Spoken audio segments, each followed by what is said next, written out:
는 배가 아프고 구토가 시작됩니다. 하지만 시간이 지나면 신경계까지 마비가 일어나 손발이 저리고 말이 어눌해지며 심한 경우 의식을 잃을 수도 있습니다. 더 무서운 건 이런 증상들이 감자를 먹고 몇 시간 후에 나타나기 때문에 감자 때문인 줄 모르고 지나치는 경우가 많다는 점입니다. 특히 당뇨가 있는 분들에게는 더 위험한데요.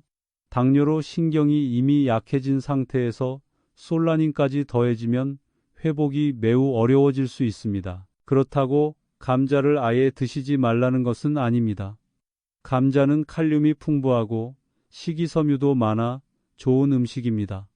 문제는 감자의 보관 방법과 선별 방법입니다. 초록색 부분이 있거나 싹이 난 감자는 절대로 사지 마세요. 만약 이미 사온 감자에서 싹이 나 있다면 아깝다고 생각하지 마시고 바로 버리세요. 감자는 서늘하고 어두운 곳에 보관하며 일주일 이내에 드시는 것이 좋습니다. 감자 껍질을 깎을 때도 초록색 부분이 보이면 그 부분을 완전히 제거하고 사용해야 합니다. 두 번째 위험한 음식은 바로 냉동 가공식품입니다.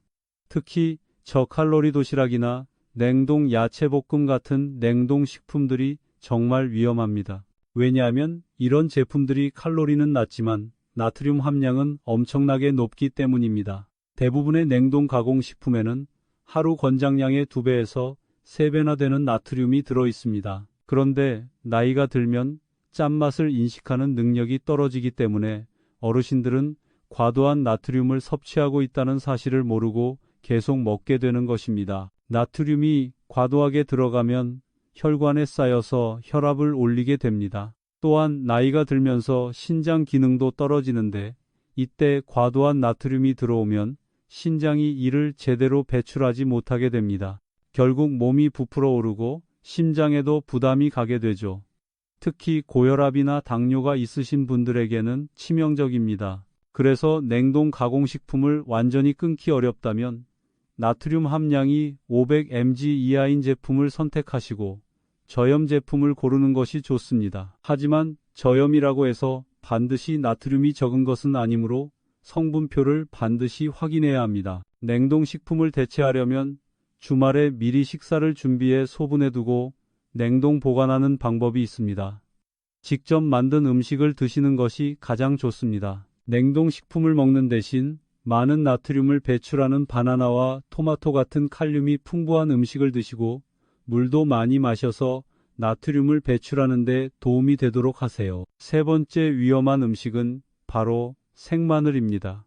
마늘이 건강에 좋다고 해서 아침마다 생마늘을 드시는 분들이 많습니다. 하지만 생마늘이 나이 드신 분들에게는 위장에 심각한 손상을 일으킬 수 있습니다. 마늘에 들어있는 알리신 성분은 살균 작용을 하지만 나이가 들면서 위점막이 약해져 이 알리신이 위벽을 자극하게 됩니다. 처음에는 속이 쓰리고 답답한 정도로 시작되지만 계속 먹으면 위염이나 위궤양으로 이어질 수 있습니다. 마늘을 아예 드시지 말라는 것은 아닙니다. 마늘은 혈압을 낮추고 혈관 건강에 좋습니다. 다만 생마늘보다는 익혀서 드시는 것이 좋습니다. 볶거나 찐 마늘을 국물 요리에 넣어서 드시면 효과를 그대로 유지하면서도 자극적인 성분을 줄일 수 있습니다. 고혈압 약을 드시는 분들은 마늘 섭취량을 조절해야 합니다. 마늘이 혈압을 낮추기 때문에 약과 함께 드시면 혈압이 너무 낮아질 수 있습니다. 네 번째 위험한 음식은 바로 뭉친 음식들입니다.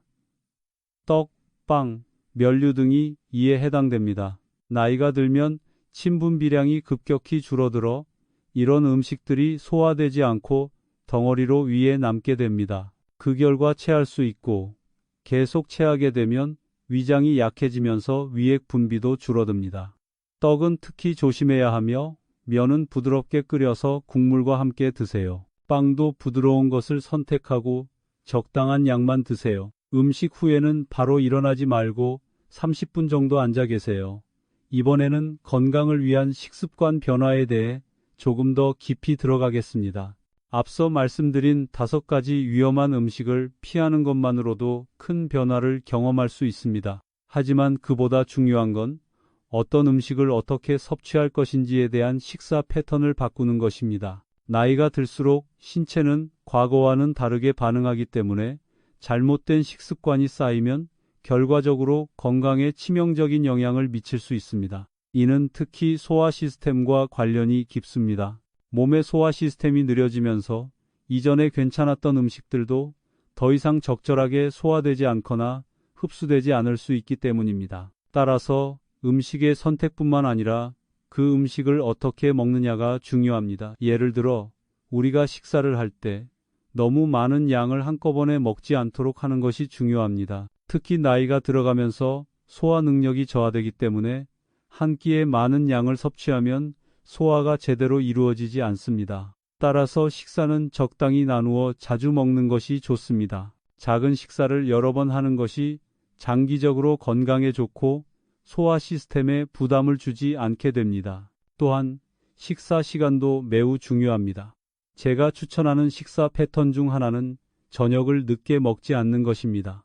특히 저녁 시간에는 소화 기능이 저하되기 때문에 저녁을 너무 늦게 먹으면 소화 불량이나 야간의 불편함을 겪을 수 있습니다. 가급적이면 오후 6시 이전에 저녁을 마치는 것이 좋습니다. 이렇게 하면 몸이 잠자리에 들기 전에 충분히 소화가 될 수 있기 때문입니다.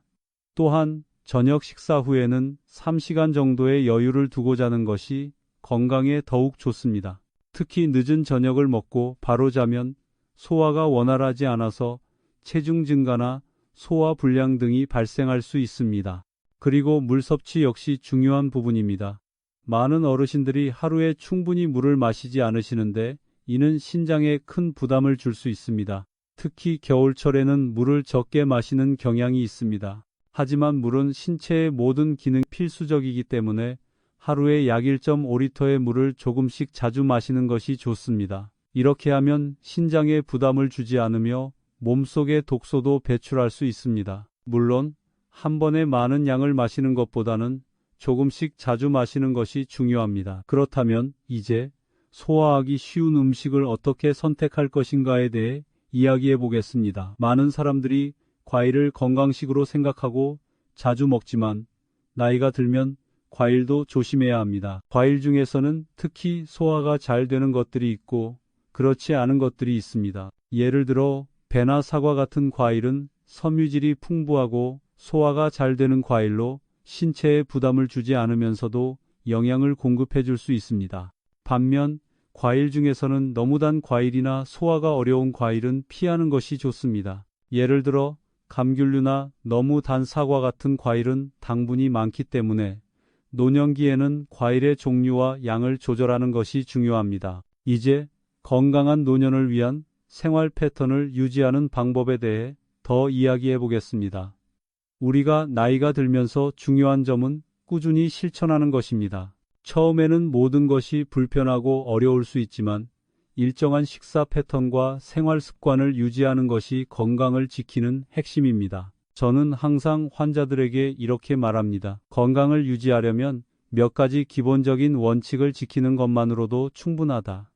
그 원칙은 바로 균형 잡힌 식사, 규칙적인 운동, 그리고 충분한 휴식입니다. 이 세 가지가 바탕이 되어야만 노년기를 건강하게 보낼 수 있습니다. 특히 운동은 나이가 들어서도 계속해야 할 중요한 요소입니다. 운동을 하게 되면 몸의 혈액순환이 원활해지고 근육량이 유지되며 면역력이 강화됩니다. 물론 너무 과도한 운동을 할 필요는 없습니다. 간단한 스트레칭이나 가벼운 산책 정도로도 충분히 건강을 유지할 수 있습니다. 하지만 중요한 것은 꾸준히 하는 것입니다. 가벼운 운동이라도 매일 실천하면 체력 유지뿐만 아니라 정신적인 건강에도 큰 도움이 됩니다. 또한 휴식도 중요합니다.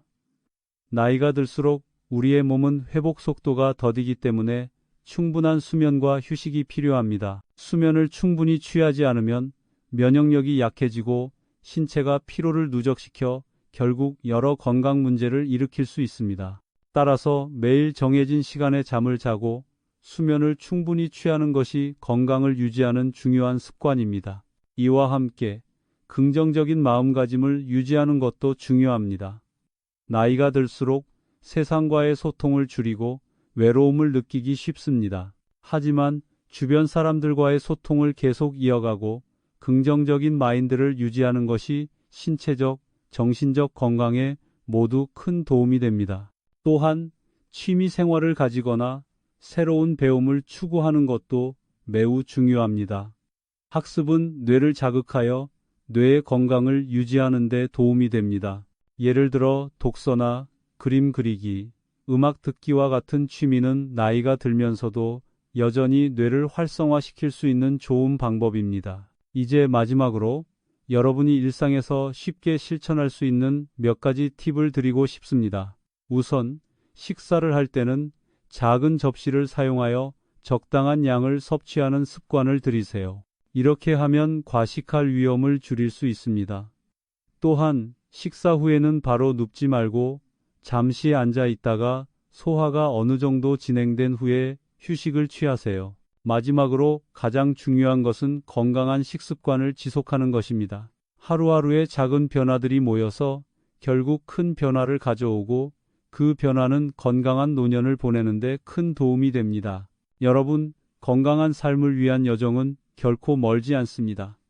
지금부터 시작해 보세요. 오늘부터 작은 변화를 실천하고 매일 꾸준히 실천하는 것만으로도 놀라운 변화를 경험할 수 있습니다. 이 작은 실천들이 여러분의 건강을 지켜줄 것입니다. 마지막으로 5번째 위험한 음식은 바로 포드맵 식품입니다. 사과, 배, 양파, 마늘, 콩류, 밀가루 등이 포함된 이 음식들은 장에서 발효되어 가스를 만들어냅니다. 70대 이후에는 발효 성분을 분해하는 효소가 줄어들기 때문에 과도하게 섭취하면 배에 가스가 차고 설사가 발생할 수 있습니다. 이런 음식들을 너무 많이 드시지 말고 섭취량을 줄이세요. 적당한 양만 드시면 건강에 큰 문제가 되지 않습니다. 이제 여러분의 식습관을 조금씩 바꿔나가세요. 적절한 시간에 적당한 양의 음식을 섭취하고 너무 짠 음식이나 과도한 당분을 피하면 건강한 노년을 지킬 수 있습니다. 이제 앞서 언급한 기본적인 식습관과 생활 패턴을 유지하는 것 외에도 노년기를 건강하게 보내기 위해 더욱 세심한 관리가 필요합니다. 특히 나이가 들수록 신체는 점차 변화하고 과거에는 문제가 되지 않았던 것들이 건강에 심각한 영향을 미칠 수 있기 때문에 세심하게 주의를 기울여야 합니다. 오늘은 이를 위해 우리가 실천할 수 있는 구체적인 방법들을 다루어 보겠습니다. 첫 번째로 우리가 고려해야 할 점은 적정 체중 유지입니다. 나이가 들면서 활동량이 줄어들고 신진대사가 느려지면서 체중이 증가하는 경향이 있습니다.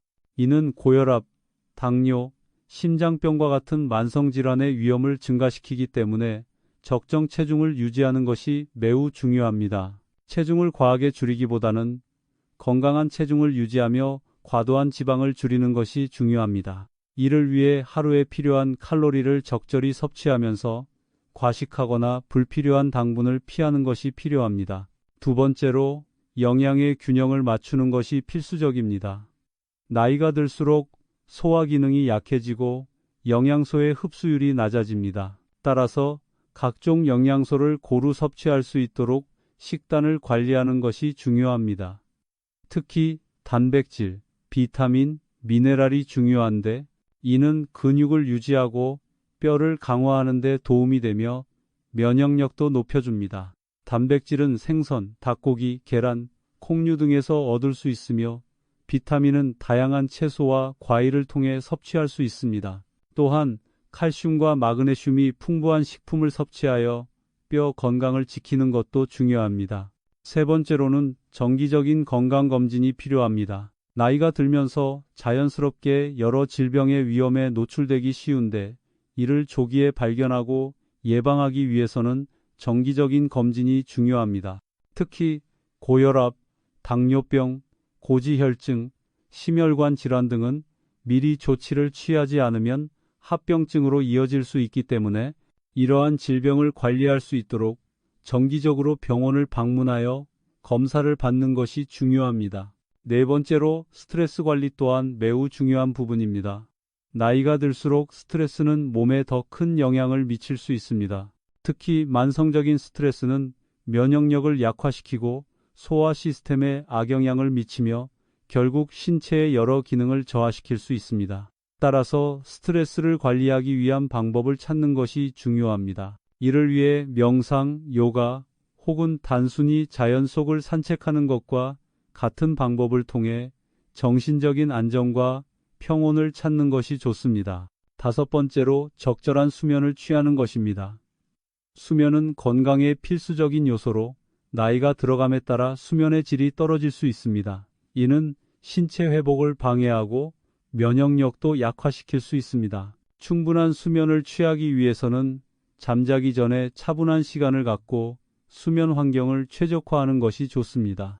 방을 어두운 상태로 유지하고 잠자기 전에는 스마트폰이나 전자기기 사용을 피하는 것이 도움이 됩니다. 규칙적인 수면 시간과 충분한 휴식은 건강을 유지하는 데 큰 도움이 됩니다. 여섯 번째로 사회적 활동을 유지하는 것입니다. 나이가 들수록 사회적 활동이 줄어들게 되면 고립감을 느끼기 쉽고 이는 우울증이나 외로움으로 이어질 수 있습니다. 사회적 연결을 유지하기 위해서는 친구나 가족과의 만남을 주기적으로 가지거나 취미 활동에 참여하는 것이 좋습니다. 또한 지역 커뮤니티 활동이나 자원봉사와 같은 사회적 활동에 참여하면 사회적 유대감을 형성하면서 정신적인 건강을 지킬 수 있습니다. 그렇다면 이러한 생활 습관을 실천하기 위해서는 어떻게 시작해야 할까요?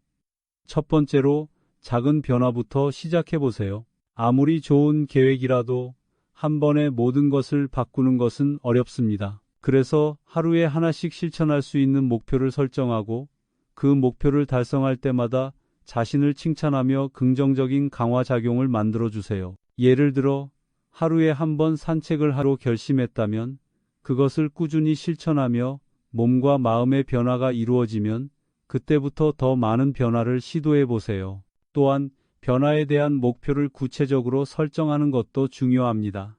예를 들어 매일 물 1.5리터 마시기나 저녁은 오후 6시 전에 먹기와 같이 명확하고 실천 가능한 목표를 세우고 그것을 지속적으로 실천하는 것이 중요합니다. 점차적으로 목표를 확장하며 실천 범위를 넓혀가면 됩니다.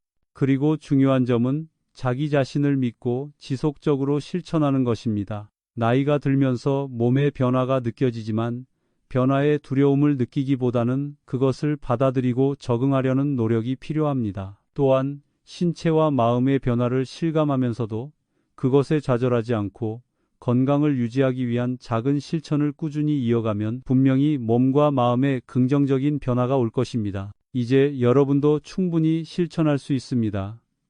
물론 변화는 어렵지만 건강한 노년을 보내기 위한 중요한 첫걸음입니다. 하루하루의 작은 변화가 쌓여 큰 변화를 만들어낸다는 사실을 기억해 주세요. 여러분의 건강을 지키는 데 있어 중요한 것은 바로 꾸준한 실천입니다. 오늘부터 작은 변화부터 시작해 보세요. 그 변화들이 시간이 지나면서 여러분의 건강을 지키는 든든한 버팀목이 될 것입니다. 이제 여러분에게 중요한 질문을 드리겠습니다. 혹시 아직도 평소와 같은 식습관과 생활 패턴을 유지하고 계신가요? 그렇다면 지금이 바로 변화를 시작할 시간입니다. 작은 변화라도 좋습니다. 그 변화들이 모여 건강한 노년을 만들어 줄 것입니다. 오늘부터 하나씩 실천하고 주변 사람들과 함께 변화의 여정을 나누세요. 그러면 분명히 큰 변화가 여러분을 기다리고 있을 것입니다. 건강한 삶을 위해 오늘부터 실천해 보세요.